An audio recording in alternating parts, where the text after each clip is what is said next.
Eh bien bonjour à tous, donc aujourd'hui nous allons parler de la marque de Squeezie, donc Kyoko, et comprendre pourquoi elle ne pourra pas marcher comme il a espéré, et en quoi sa communication et sa stratégie de base est mauvaise. Donc avant de commencer, je vends des formations pour vous apprendre à créer votre marque de vêtements. J'ai créé la mienne quand j'avais 16 ans. Depuis, j'ai fait 5 années d'études en communication, ce qui m'a permis d'avoir un vrai recul là-dessus, et de ce fait de pouvoir enseigner aux gens à comment créer la leur. En ce moment, il y a la formation Le Guide Ultime qui est limitée à 200 exemplaires parce que vous bénéficiez de mon suivi lors du développement de votre marque. J'en parlerai à la fin de la vidéo pour plus d'informations.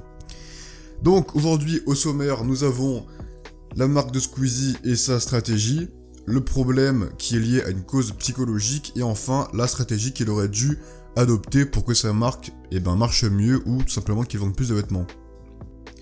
Donc petit 1, la marque de Squeezie et sa stratégie. Alors pour sa marque, Squeezie s'est basé sur 3 grands points. Enfin les 3 grands points, c'est les 3 principaux éléments qui vont ressortir au premier abord de sa marque. D'abord on a des prix chers. Ils vendent des casquettes à 30€, des t-shirts à 40€ et des suites à 90€. Il y a même certaines pièces qui sont à plus de 100€, donc c'est quand même vraiment cher. Ensuite, le prix est peut-être justifié par la qualité des vêtements, donc je pense que c'est quand même un peu... je ne veux pas m'avancer là-dessus parce que je ne les ai pas essayés, mais pour moi ça reste quand même très très cher par rapport à ce que c'est. Et enfin, une image de marque s'inscrivant dans les tendances actuelles qui visent un public principalement jeune. Donc le public est tout simplement ses abonnés et ses 14 millions d'abonnés.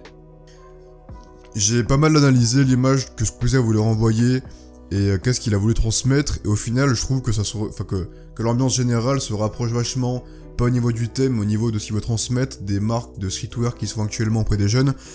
Notamment je pense à Wasted Paris, au même Tiller, c'est-à-dire qu'on va prendre un thème, donc par exemple Tiller ça va être un peu le délire un peu rappeur, drogue, tout ça.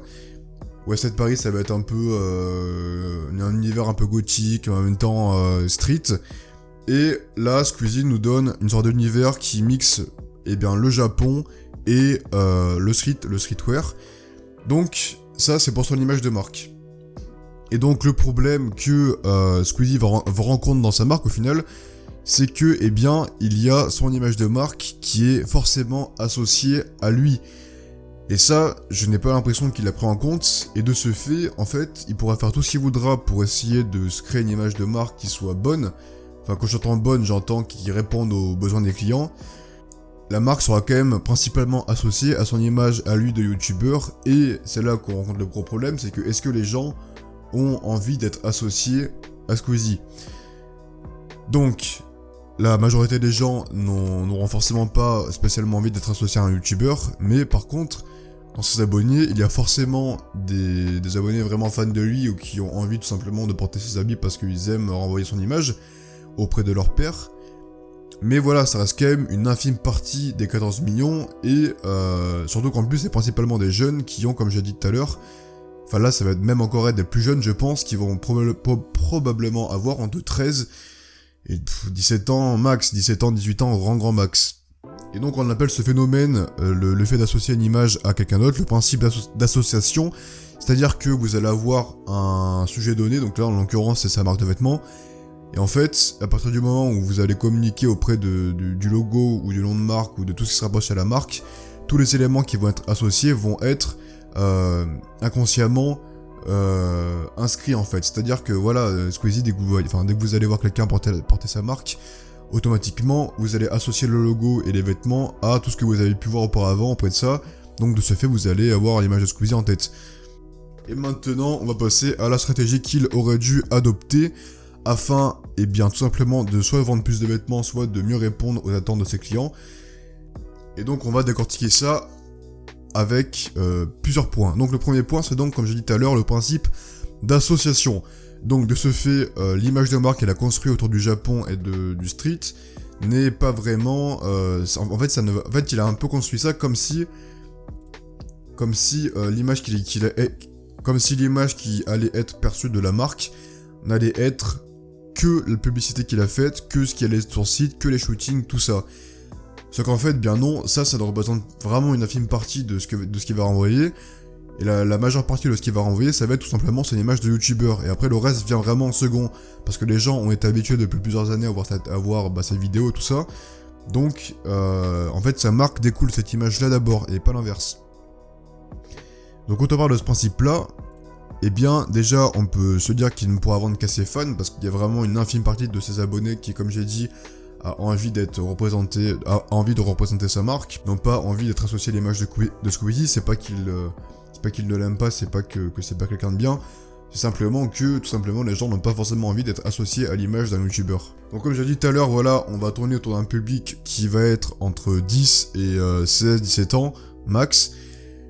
Donc le problème qu'on rencontre ici, c'est que déjà, est-ce que ces personnes-là peuvent acheter des vêtements qui coûtent 90 €? Et là, c'est le gros problème, c'est que, à cet âge-là, quand on a 90 € à claquer, on va plus, en ce qui concerne les vêtements, on va généralement les mettre dans des marques qui vraiment, là, ont une cote, ont vraiment une image de marque qui a une grande valeur, comme je dis tout à l'heure, West Paris, Killer, Supreme, bon, vous voyez toutes les marques comme ça qui plaisent auprès des jeunes, qui sont streetwear. Donc on va pas se dire, on va pas préférer, en fait si vous voulez, on ne va pas préférer renvoyer l'image de Squeezie, mais on va préférer renvoyer une image de marque qui a une plus grande valeur. Voilà, donc ils n'ont pas beaucoup d'argent pour acheter ça. Donc comment Squeezie aurait dû faire pour que sa marque marche mieux?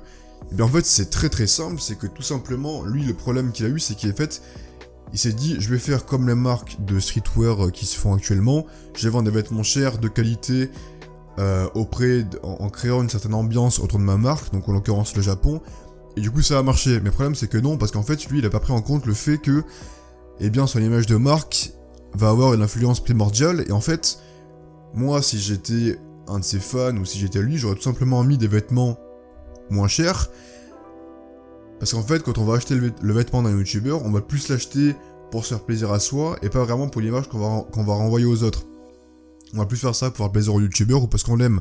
Mais c'est pas pour autant qu'on va chercher à le dire autour de nous, à dire voilà, je porte de Squeezie. Bon, c'est encore une fois, j'ai rien contre Squeezie, mais c'est simplement ce qui se passe dans la tête des gens. Et voilà. Pour illustrer ce qu'il aurait dû faire, moi il y a une marque que je trouve qui a vraiment bien marché et qui a eu une bonne stratégie. Donc en fait, je pense à la marque de Vodka Prod qui est Unicorn. En fait, lui, il a tout compris, c'est-à-dire qu'il a créé encore une fois un univers propre, donc comme Squeezie, donc ça c'est très bien parce que ça permet vraiment de quand même faire accrocher les gens, donc un univers autour du skate, et la seule chose qu'il a faite en fait c'est très simple, c'est juste qu'il a mis des vêtements qui ont des prix abordables, bien que même maintenant je trouve qu'ils sont encore un peu chers, mais voilà, les prix sont quand même moins chers, et ça permet aux gens qui sont fans de lui déjà d'avoir l'argent pour les acheter, mais en plus en fait si vous voulez, le prix auquel ils vendent les vêtements est à peu près équivalent à la valeur de l'image. C'est-à-dire que là, Squeezie, il vend des vêtements 90 €, d'accord, les vêtements sont de qualité, mais en fait, ça ne représente pas du tout la valeur de son image, parce qu'encore une fois, la valeur de son image va être dégradée par son image de youtubeur.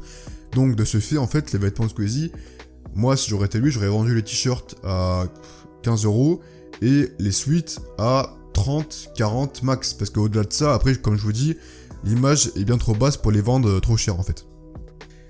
Donc voilà les amis, et enfin, dernière étape, j'aurais aussi, tout simplement, je n'aurais également tout simplement pas mis le logo, parce qu'en fait, le problème c'est que dans les 14 millions de personnes, tout le monde va savoir que c'est la marque de Squeezie, parce que ils auront vu le logo, ils auront vu la pub, etc. Donc dès qu'ils vont voir quelqu'un qui va voir le logo de la marque de Squeezie, il va se dire, lui il porte la marque d'un youtubeur, c'est pas top, c'est pas vraiment ce qui se fait actuellement. Alors que tout simplement, si vous ne mettez pas le logo, en fait, vous pouvez très bien acheter des vêtements de Squeezie sans que les personnes reconnaissent, donc juste avoir un vêtement de tendance qui s'inscrit dans les tendances actuelles, mais qui ne renvoie pas l'image de youtubeur. Et ça aurait été quelque chose de très bien, c'est-à-dire qu'en fait, j'aurais juste eu les personnes qui connaissent vraiment la marque de Squeezie, qui achètent les vêtements, qui auraient reconnu les gens qui en portent, et qui se seraient dit, bon lui il est comme moi, c'est cool, et les autres personnes qui ne connaissent pas profondément la marque et vraiment ce qui se fait, se serait juste dit, c'est des vêtements qui s'inscrivent dans la tendance actuelle et c'est cool. Et en fait ça, c'est exactement la même stratégie qu'adoptent H&M, Zara et toutes les marques, même Kiabi, toutes les marques comme ça, c'est qu'en fait, pourquoi ils ne montrent pas leur logo? Tout simplement parce qu'on n'a pas envie d'être associé à une marque qui vend des vêtements pas chers, à une marque qui n'a pas d'image tout simplement. Et de ce fait, en fait, il cherche juste à vendre des vêtements qui s'inscrivent dans la tendance actuelle sans montrer l'image de marque, parce que, comme j'ai dit, personne ne veut être associé à ces magasins-là. Et en fait, je pense que c'est un peu ce qui se passe avec les youtubeurs, c'est qu'ils auraient dû faire ça, ils auraient dû tout simplement créer des vêtements qui s'inscrivent dans la tendance actuelle, que seuls les abonnés qui sont vraiment intéressés par ça, qui achètent les vêtements, peuvent reconnaître, et qui évitent aux personnes qui connaissent le logo et la marque, mais qui ne connaissent pas vraiment les visuels, de se dire, lui, il a acheté cette marque, c'est pas ouf. Encore une fois, j'en raconte Squeezie, je trouve vraiment sa marque même très très propre, hein. Je trouve que les shootings photos, l'ambiance qu'il a donnée autour de la marque sont vraiment très très bien réalisés, il y a vraiment des jeux de lumière qui sont ouf, donc vraiment je trouve ça vraiment ça va bien, mais voilà, la stratégie qu'elle a adoptée autour de la marque n'est pas la bonne, et je pense qu'elle aurait vraiment pu faire beaucoup mieux à ce niveau-là. Donc voilà les gars, encore une fois je vends des formations, j'ai créé ma marque à l'âge de 16 ans, aujourd'hui j'ai 5 années d'études en communication, ce qui me permet d'avoir un vrai recul là-dessus, et de pouvoir enseigner aux gens comment créer la leur, en créant une stratégie, un plan de communication, etc. Donc là on peut voir des exemples de ma marque, voilà, c'est très beau, voilà.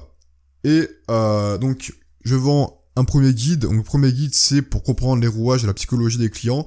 Donc on va vraiment s'immiscer dans tous les tréfonds de la psychologie pour comprendre vraiment ce qui se passe et pourquoi les gens achètent des vêtements. Ensuite on a libéré votre fibre artistique. Là je vais vous apprendre à améliorer vos créations pour faire en sorte qu'elles correspondent mieux à ce que les gens cherchent à avoir, à comprendre l'influence des couleurs, l'influence de la typographie et l'influence des formes. C'est vraiment primordial si vous voulez créer des visuels qui répondent vraiment à ce que vous voulez renvoyer. Et enfin, faites connaître vos talents. Donc là, vous allez comprendre comment créer un plan de communication, comment créer une stratégie de communication, quels médias utiliser. Et enfin, je vends le guide ultime limité à 200 exemplaires, parce que vous allez bénéficier de mon suivi, et qui, comme voilà, réunit l'ensemble des 3 formations précédentes, afin de créer voilà, le guide ultime avec mon suivi. Donc voilà les gars, c'est la fin de la vidéo, n'hésitez pas à lâcher un commentaire, à lâcher un like, à vous abonner pour suivre la suite, il y a plein de vidéos qui vont arriver. Je vous fais une bise et je vous dis à la prochaine, et je vous souhaite plein de réussite dans vos futurs projets.